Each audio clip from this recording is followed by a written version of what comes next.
I try to avoid talking about experiences with my kids, just out of respect for them and their lives and their privacy.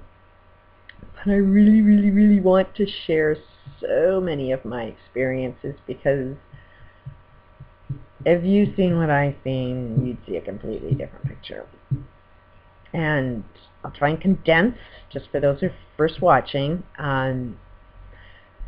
I was beaten when I was 3, and I, kind of asked, "Why are you doing this?" And medical world, um, religious world, their parents. It was taught behavior and encouraged behavior. So I kind of understood. You can't get mad at somebody for just doing what they think is the right thing to do. And after all, I'm 3, and they are adults, and they're going to always think that they know more. So as a child, it's like, you got no say. You got to take the beating, suck it up. But I intentionally, I thought I knew more about life than they did. I knew it was wrong and they didn't. So I kind of knew that I knew more than my parents. And then they were always focused on make the money, make the money, make the money, while they treat family like shit. And it's like, what's the purpose of making money if you come home and you treat people like shit? It was an abusive household. So it's like, my thing was like, you know what, there should be more focus on life and loving family and loving your community and doing good to your community and not earning that buck, not giving a shit how much harm you do to the planet by how you earn that living. But nobody wanted to listen to me, so I was a dumb shit for many, many years, and it's not until the planet's falling apart that a few people might be seeing the same thing that I'm seeing. Anyways, I ended up having children, and I knew that, okay, I'm the adult, and I know shit now. And I'm going to listen to everything that my kids have to say, because they'll know everything. So that's what I did. And really dangerous thing to do. I call it my curse. Because, and part of this came from, I wasn't allowed to have a voice. It was seen and be heard. Just go over there and shut up. Go play in traffic. Be seen and not heard. You have no voice. So definitely, that was an aspect of my kids are definitely going to have a voice. So you raise these kids, and they're geniuses, because that's all I see is genius. I'm going to have a kid, and I'm going to see, hey, you're a perfect person. You're a perfect kid. You're a genius. So my kids kept hearing these words from me all the time, and I always allowed them to speak, and I always was listening. Where's your logic? Well, the first child. And these are geniuses. Geniuses. Because if you say, don't do this, they'll come up with a reason, well, but why? And then you got to come up with a logical reason as to, well, you shouldn't do that because of this. And then they'll come up with, yeah, but, and then you got to come up with the yeah buts that are better than what they come up with.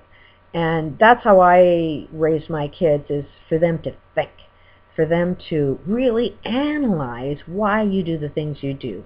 And as an adult, maybe I'm not right all the time, that maybe I could be wrong. So give me a good reason why what you want to do is the right thing to do. Okay, so when you raise kids doing that, and you tell them that they're geniuses, then they think they're genius, and they will not stop. If I wanted to tell them to do something, I mean, they'll come up with 1,000,001 reasons why it's a good idea to do whatever it is that they were going to do, which is a nightmare experience. And where I failed is I should have said, you know what, you got 3 attempts. If you can say 3 things logically, then we'll do it your way. If you can't, then we're doing it my way. If I would have just set that little rule there, then things wouldn't have been a nightmare. But I let them go on and on and on and on and on. And they always came up with amazing reasons that I happen to agree with. So a lot of the times they were right. It's the times that they were wrong, and I was slightly busy, and I didn't want to go through the 1,000 long reasons why they should be doing the things that they're doing. And then there's an effect to all of that. And then the effects come back at blame mom. And you know what it was? It was an intelligent child that comes back at a mother that says, you should have forced me. You should have made me do the right thing. And it's like, how can you make somebody do the right thing? You know, like, that was my attempt at trying to get you to do the right thing. So what did that teach me? It taught me that I had to be a hell of a lot smarter than my kids. My kids were forcing me to be smarter than they were. And it's quite a wild game, you know, but then in the processes of trying to be smarter than they are, to try and get ourselves out of this hell that we created for ourselves, I end up doing so much friggin' research that it's, you know, patterns within patterns is one of the things that I research, which is the Mandelbrot set, which I keep saying, you people need to understand what that shit is, and it's the same patterns get repeated over and over and over again. And when you can, and that's where metaphors are. Metaphors are an example that there's a pattern here that's the same pattern over there, but we use metaphors to sort of bridge the two together so you can understand it. If you can understand and comprehend one aspect of life, then metaphorically we use that in our communication skills to try and get you to understand another concept that's similar. So what's the point of this video? Okay, we're dealing with some real, you know, I had a really, really intelligent kid. Who else on the planet is really, really intelligent? Oh, the elites. They're very well educated, they're very smart, they got big bank accounts. They know it all. Something similar to like what my son was. And they're going to push their idea of what's right all the time. You know, and it's us as humanity that has to say, no, that's not a good idea. And we have to be the ones that are smarter than them. And as soon as we're smarter than them, then we start getting on the right track. But as long as you're going to follow them, as long as you're going to think that following a smart guy is going to be the right thing to do, use your common sense, use some logic, and be smarter than them. That is our weapon. That is our tool.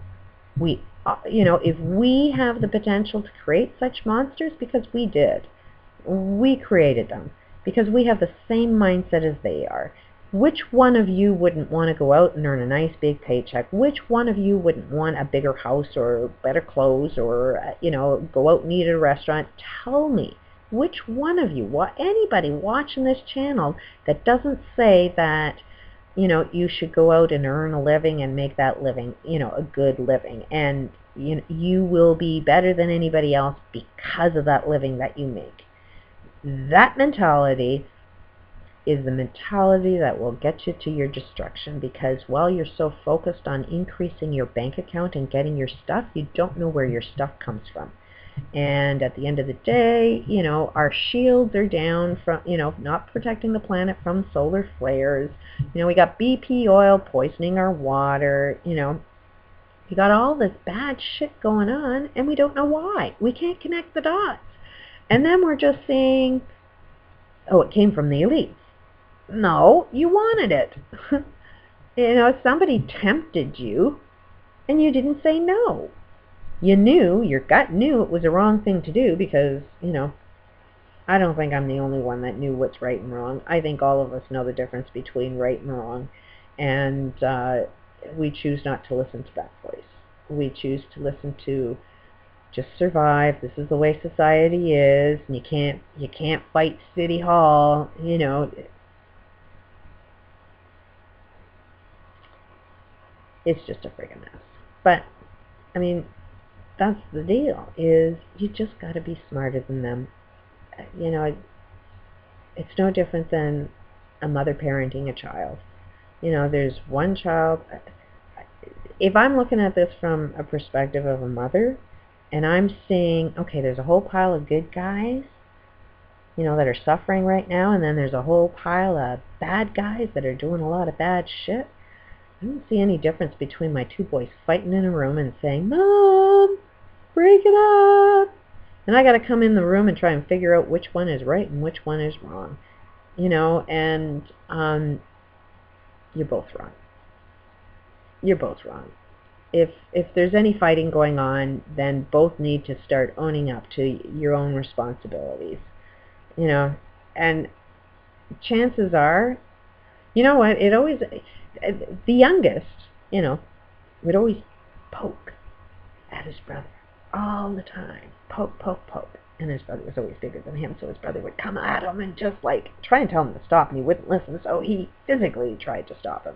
And my rule is no physical violence.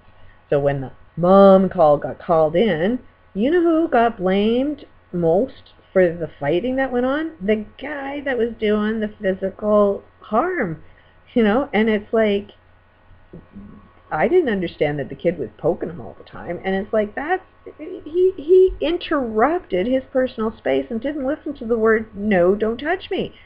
So, you know, cause and effect, you're going to piss somebody off, somebody's going to come back at you. And, you know, so the one that looks innocent, maybe not so innocent. You know, the good guys may not be so good. And you just don't know it, and it's really offensive to hear, but, and that's not saying that I'm the one that's the right one. I at least know that I am definitely not the one with all of the answers. I am not a leader. I am not God, and, you know, I'm not here. We're all leaders. You know, that would be the biggest message that I would say is, I don't want to come in and be the referee and be the judger of who's the one that's right and wrong. Because then what does that make me? You know, it's, you got to go in and figure it out for yourselves. So I may be the one that comes in the room that says, hey, kids, figure it out. Something's wrong. I don't like the violence. What is going on? Be responsible and accountable and solve your problems. Otherwise, you're wanting somebody else to solve your problems. I will be the judger, and the judger will always be wrong. You risk the chance of me being 50% right or 50% wrong, so that's your choice. Do you want to be disciplined for doing the right thing because you chose not to try and solve problems? If something is happening to you, you are creating it. Now, in this particular situation, this was the older brother that was getting picked on. And so where's his responsibility of attracting, you know, somebody poking him? Well, as it turns out, his younger brother really admired his older brother. So if his older brother paid more attention, more positive attention to his younger brother, he wouldn't have attracted that. But I mean, that, you do have to see that you are on this planet for a reason, and you're supposed to be doing something. And there's nothing wrong with a brother that, you know, says, hey, I am the older brother of a sibling. I have a sense of responsibility. Otherwise, why would you be the firstborn? You know, you have to take some sole responsibility that he wanted this human experience. This is another problem that we're having, is you think that, oh, why did you have me? You know, and it's like, you think that you are the control, you created life, but no, life wanted to come through you. You know, you wanted to come onto this planet and have this experience. So for the older brother, he wanted the older brother experience, but he wasn't playing the older brother experience. It's a deep, deep thing. I didn't know any better. My kids didn't know any better, but it's time we start knowing a little better. And these elites, you just got to get a little smarter than them. And we're at the stage of gaining information, but we're right in the stage of, oh, he's right, she's wrong, she's right. You know, so much chaos going on because everybody's got an opinion. We're going to fight about who's right now. And it's like the fighting about who's right is now becoming the biggest problem. We don't know how to communicate effectively, calmly, and peacefully, and loving, because we're all in fucking pain. So it's like, get over the pain, and then talk. Peace out.